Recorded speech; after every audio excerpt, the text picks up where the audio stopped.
Well, hey there, everybody, and welcome to this episode of RA Raw. This week, I am going to be discussing the things that people who are newly diagnosed may find helpful.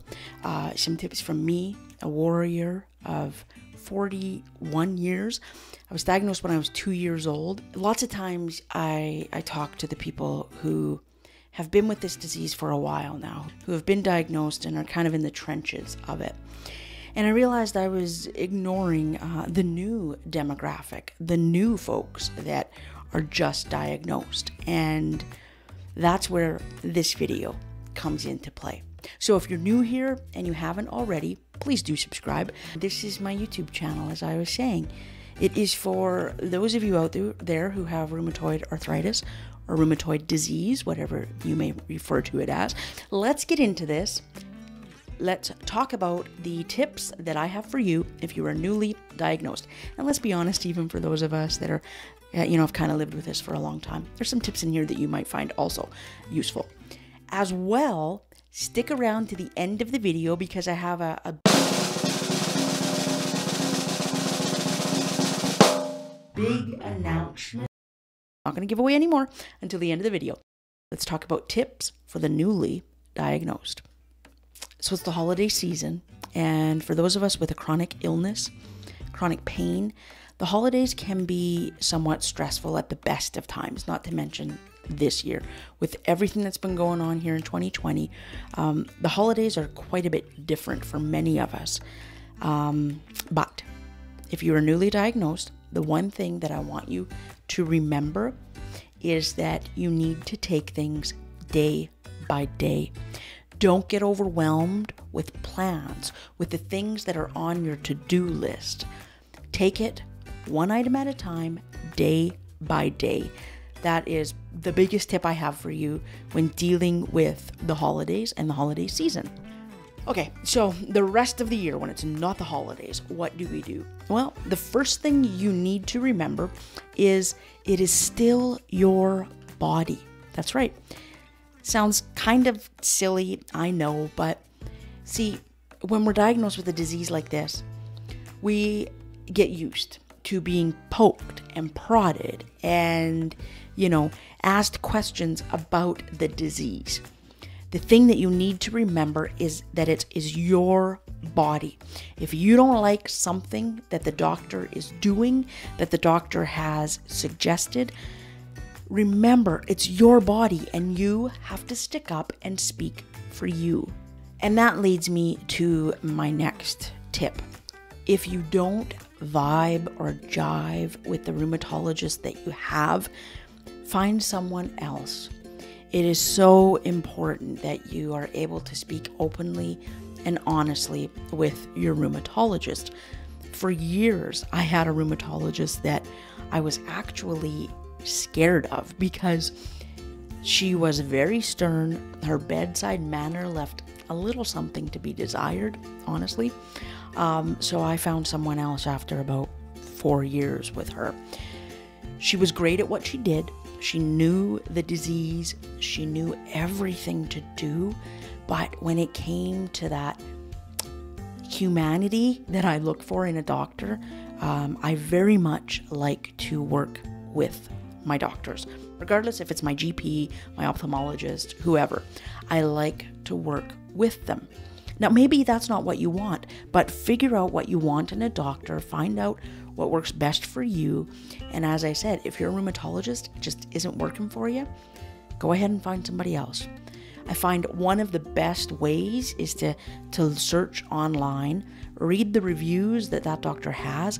Now, keep in mind, each person's view is their own personal view. That person that's reviewing that doctor, they may not be looking for the same things that you are. So just remember that. But do your research on rheumatologists and see if there's someone out there that sounds good for you. And if so, go with that one. And then if you get to that doctor and you find out, yeah, no, they really don't vibe or jive with my way of thinking and what I'm looking for, as I said, go ahead and find somebody else. Got my piece of paper here with everything written down. The next thing that I said was important in my notes here. Don't search out just the negatives about the disease. Going back to the internet, there's all kinds of stuff online. There's all kinds of Facebook groups. There's people on Instagram that you can follow. There's my info, so you can follow me if you would like. I find on Instagram that there's a lot of positivity from fellow warriors. A lot of them do believe in looking at the positive in everything. That's how I think. I do not dwell, and I choose not to dwell on the negative of the disease. I did a video a while ago, and I'll put the link in the description and up here, what 40 years of living with RA has taught me. It's really taught me a lot, and I say with all honesty that I would not be who I am if I did not have this disease. It's very much shaped who I am as a person.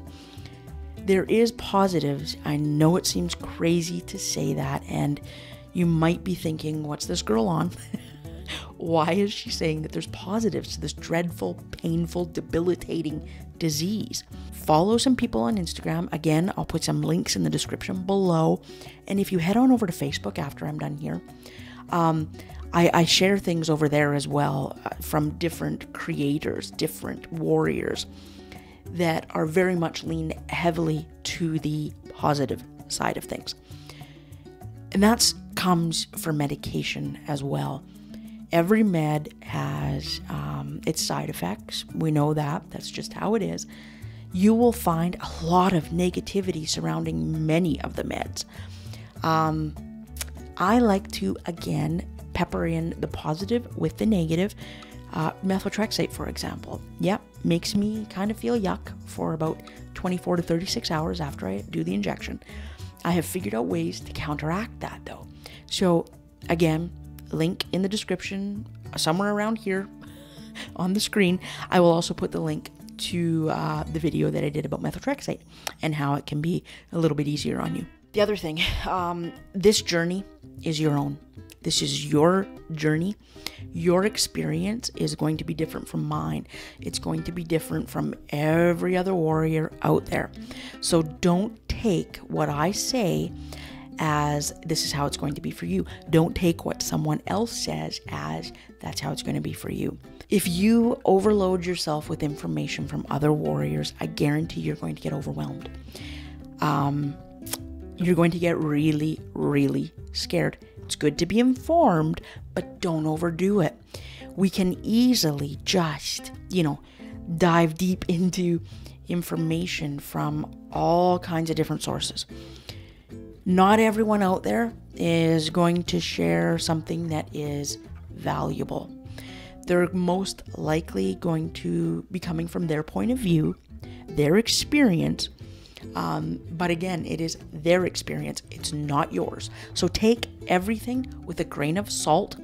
If you don't like where someone's coming from, how someone's explaining things, if you find it's triggering and scaring you, step away. Just step away. Going back to when you're with your rheumatologist, if you do not understand something that he or she is saying, ask them to explain it further.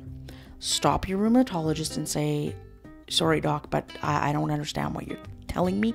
I don't understand what you're saying. A lot of them will kind of step into the room and they'll have one hand on the door handle and, one hand in your chart. It is important. Get them to spend time with you. I will just look at the rheumatologist and I will say, I know your time is extremely valuable and so is mine. I'm living with this disease and I need to understand so that I have all of the tools that I can possibly have to live with this disease. Don't be afraid to ask questions. Doctors are just like you and I. They put their pants on one leg at a time. Okay, maybe, us putting our pants on is kind of an acrobatic feat, but they still put on pants, hopefully. If your doctor's not wearing pants, find somebody new as well. It's the holidays. I'm scattered.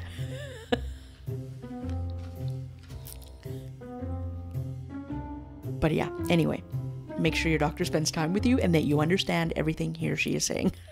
The most important thing that I can tell you from my point of view is this. Stay active. It is so easy to not be active.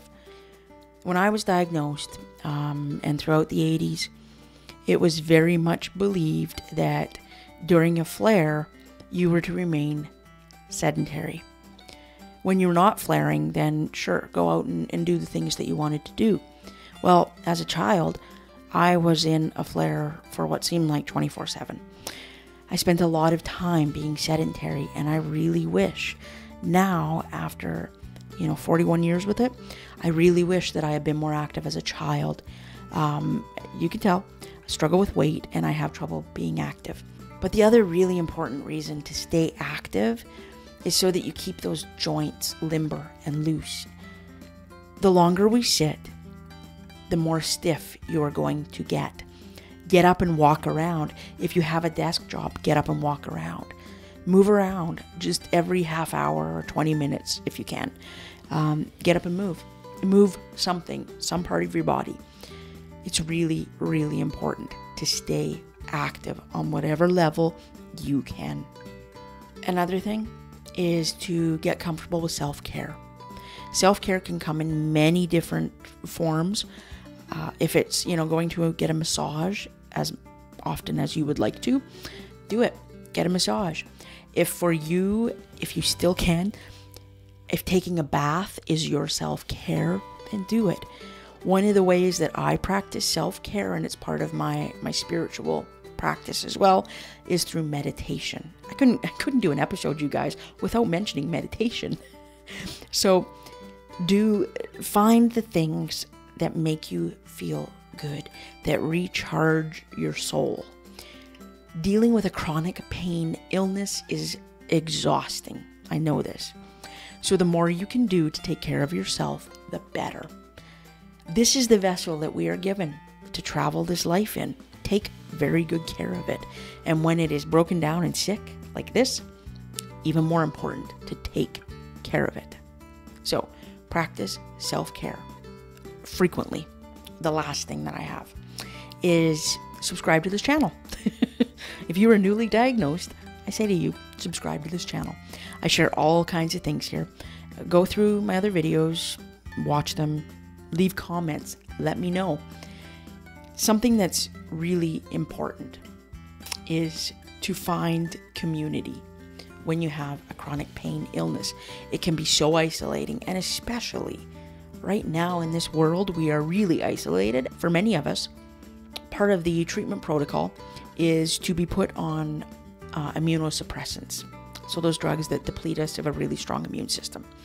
So when there's something going on, like what's going on right now in the world, it's really important to stay safe and to stay isolated if you can. But that doesn't mean not reaching out and not having community and support. Great places, Facebook, as I said, Instagram, Twitter is another really wonderful place to find warriors like yourself and like myself, because oftentimes our friends and family don't quite understand what we're going through. They don't have the disease. They just don't get it many times. So it's important to find those individuals who are like you. And here on this channel, you found someone who is just like you. You are not alone. Remember that. You are not alone.